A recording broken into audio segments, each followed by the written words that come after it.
निकाल दो इस लड़की को मेरे घर से, क्योंकि जिस बहू के मायके में 2 वक्त की रोटी तक ठीक से नहीं बनती, वो हमारे खानदान की इज्जत कभी नहीं बन सकती।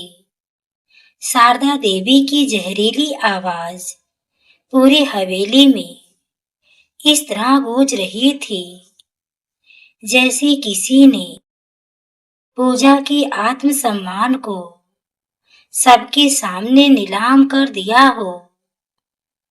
दरवाजे के कोने में खड़ी पूजा कांपती आंखों से अपने पति अंशुल को देख रही थी, क्योंकि उसे अब भी उम्मीद थी कि उसका पति उसके टूटते हुए सम्मान को संभाल लेगा।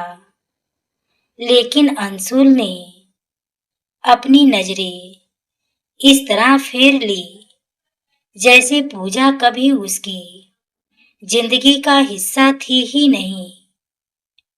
पूजा की आंखों से आंसू बह निकले, मगर उसने खुद को संभालते हुए भारी आवाज में कहा, माँ जी, गरीब होना पाप नहीं होता, लेकिन किसी गरीब के सम्मान को कुचल देना बहुत बड़ा पाप जरूर होता है। इतना सुनते ही शारदा देवी गुस्से से तिलमिला उठी और उन्होंने पूजा का हाथ पकड़कर उसे दरवाजे की तरफ धक्का दे दिया।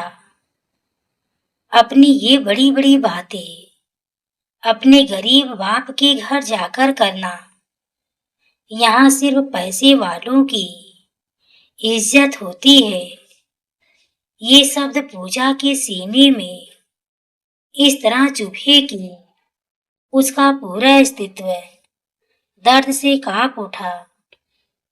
घर के बाकी लोग भी खामोश तमाशाबीन खड़े रहे, क्योंकि किसी में इतनी इंसानियत नहीं बची थी कि एक बेबस लड़की का साथ दे सके। अंशुल ने भी कठोर आवाज में कह दिया, पूजा, तुम चली जाओ, क्योंकि अब तुम्हारी वजह से लोग हमारे परिवार का मजाक उड़ाने लगे हैं। ये सुनते ही पूजा की सांसें तक कांप गई, क्योंकि जिस इंसान के लिए उसने अपने सारे सपने छोड़ दिए थे, वही आज उसे बोझ समझने लगा था। उसने अपने कांपते हाथों से मंगलसूत्र को छुआ और दर्द से भरी आवाज में बोली, जिस रिश्ते में प्रेम और सम्मान मर जाए, वहां गले का ये धागा भी जंजीर लगने लगता है। पूरे घर में अजीब सा सन्नाटा फैल गया, लेकिन किसी की आंखों में उसके लिए दया तक नहीं थी। पूजा अपने कमरे में गई और अलमारी से छोटा सा बैग निकालकर वापस दरवाजे पर आ गई। उस बैग में कुछ पुराने कपड़े, पिता की तस्वीर और अधूरे सपनों के अलावा कुछ नहीं था, लेकिन फिर भी उसे ऐसा लग रहा था जैसे उसकी पूरी दुनिया उजड़ चुकी हो। दरवाजे से बाहर निकलते वक्त उसने आखिरी बार उस घर को देखा जहां उसने अपने प्यार का संसार बसाना चाहा था। उसकी आंखों में अब आंसू नहीं थे, बल्कि अपमान की आग धधक रही थी, जो उसके टूटे हुए सम्मान को धीरे धीरे ताकत में बदल रही थी। वह पलटी और शारदा देवी की आंखों में आंखें डालकर बोली, आज आप मुझे गरीब समझकर ठुकरा रही हैं, लेकिन जिस दिन मैं लौट कर आऊंगी उस दिन मेरी पहचान देखकर आपका घमंड खुद जमीन पर गिर पड़ेगा। इतना कहकर पूजा अंधेरी रात में अकेली निकल गई, जबकि हवेली के अंदर बैठे लोग थे बिल्कुल नहीं जानते थे कि उन्होंने अपनी जिंदगी की सबसे बड़ी गलती कर दी है। उस रात आसमान में तेज बारिश हो रही थी, मगर उससे कहीं ज्यादा तेज तूफान पूजा के दिल के अंदर उठ चुका था। पूजा को घर छोड़े हुए पूरे 3 साल बीत चुके थे, लेकिन शारदा देवी के दिल में आज भी वही घमंड जिंदा था, जिसने एक मासूम लड़की का सम्मान बेरहमी से कुचल दिया। उधर अंशुल की जिंदगी धीरे धीरे बिखरती जा रही थी, क्योंकि कारोबार घाटे में डूब चुका था और रिश्तों की सच्चाई अब उसे हर रात सोने नहीं देती थी। जिस हवेली में कभी शानो शौकत की चमक दिखाई देती थी, वहां अब चिंता और तनाव का अंधेरा फैलने लगा था।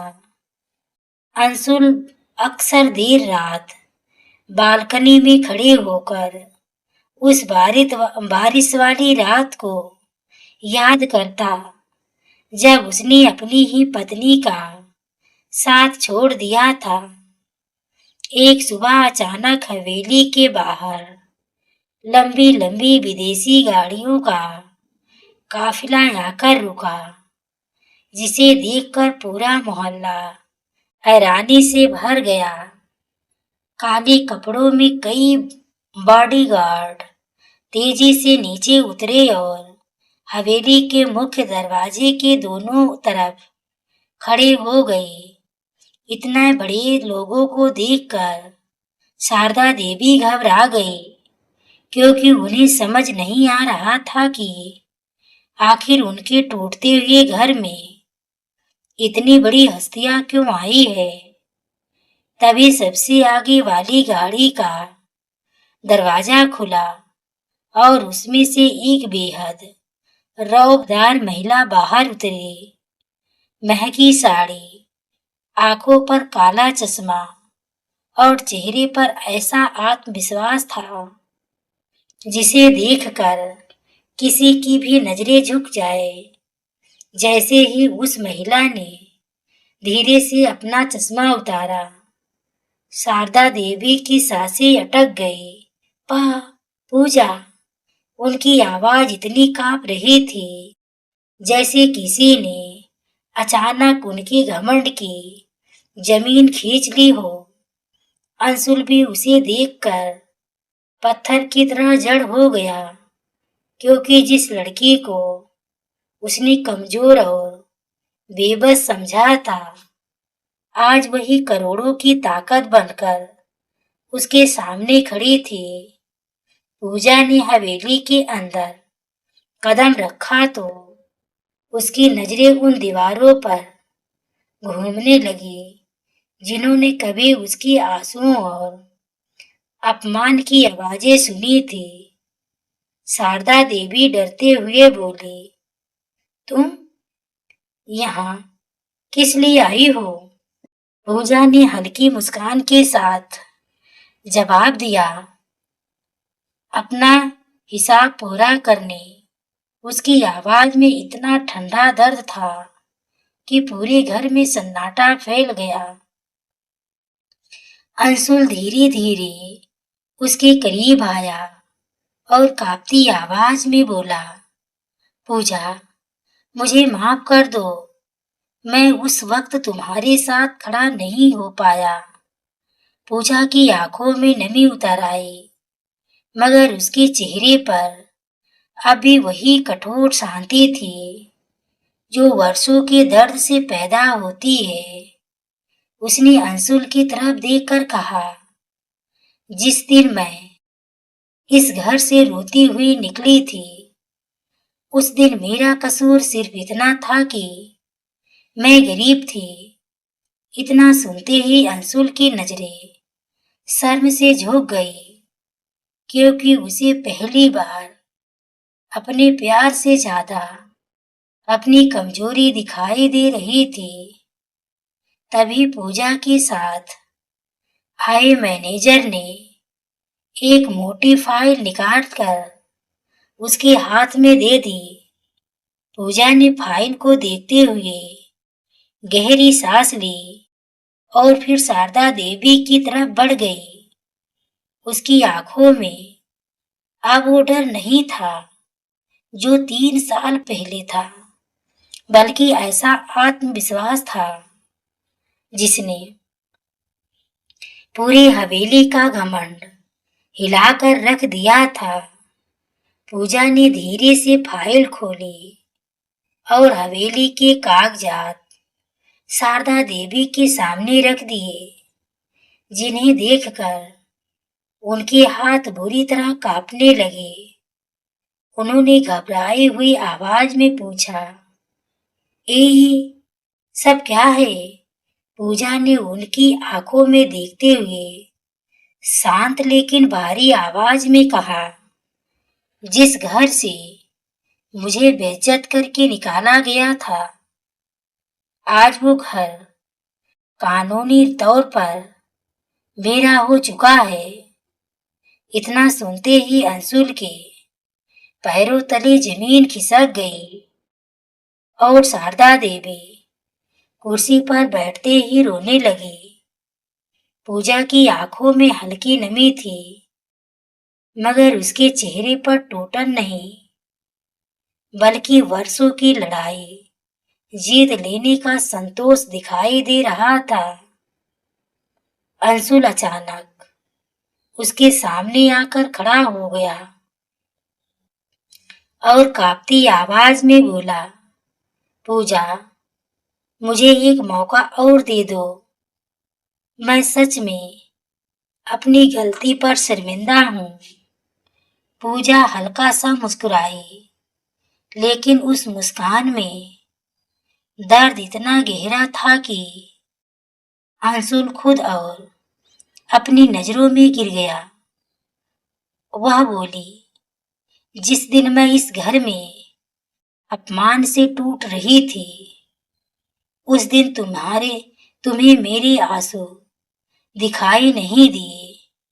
उसकी आवाज धीरे धीरे भारी होती चली गई और पूरे घर में ऐसा सन्नाटा फैल गया जैसे हर दीवार उसकी तकलीफ सुन रही हो।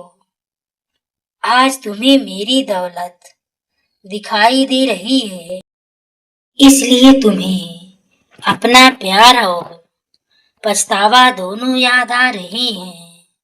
शारदा देवी रोते हुए उसके पैरों के पास आ गई और कांपती आवाज में बोली, बहू, हमें माफ कर दो।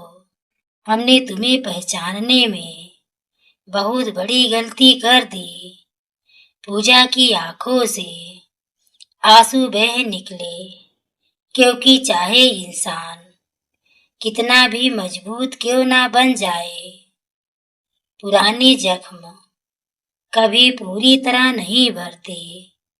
उसने भारी सांस लेते हुए कहा, माफ तो मैं आपको उसी दिन कर देती अगर आपने मुझे गरीब नहीं बल्कि इंसान समझा होता। इतना कहते हुए वह खिड़की के पास जाकर खड़ी हो गई, जहां बाहर तेज बारिश हो रही थी। उसे वही रात याद आने लगी जब अपमान से भरी आंखों के साथ उसने इस घर को छोड़ा था और दुनिया से लड़ने की कसम खाई थी। आज वही लड़की करोड़ों की मालकिन बन चुकी थी, लेकिन उसके दिल में अब भी उस रात का दर्द जिंदा था। पूजा ने आसमान की तरफ देखते हुए अपने पिता की बातें याद की। बेटी, इंसान की कीमत उसके पैसों से नहीं, उसके संस्कारों से होती है। ये याद आते हैं कि उसकी आंखों से आंसुओं की लंबी धारा बह निकली।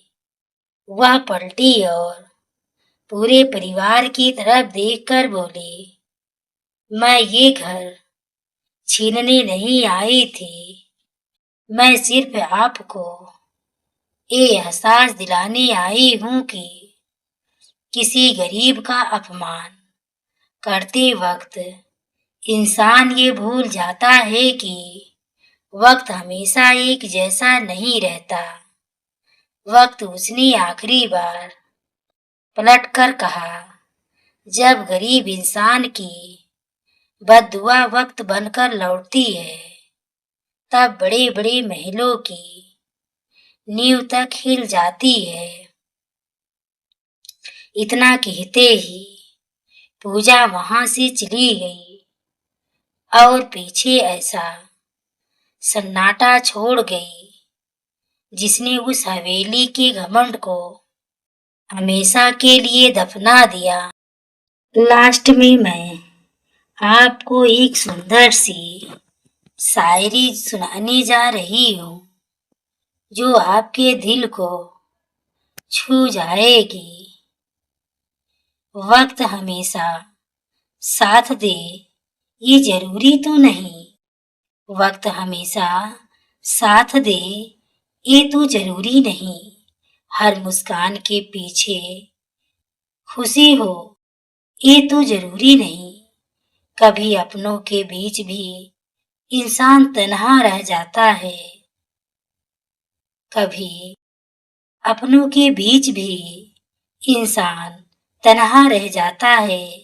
हर रिश्ता दिल से निभे ये जरूरी तो नहीं। मुश्किलों में जो संभल जाए, मुश्किलों में जो संभल जाए वही असली जीतता है। तो दोस्तों, ये शायरी आपको कैसी लगी कमेंट में जरूर बताएं। अगर आपके दिल को छू गई हो तो वीडियो को लाइक शेयर हाइप करना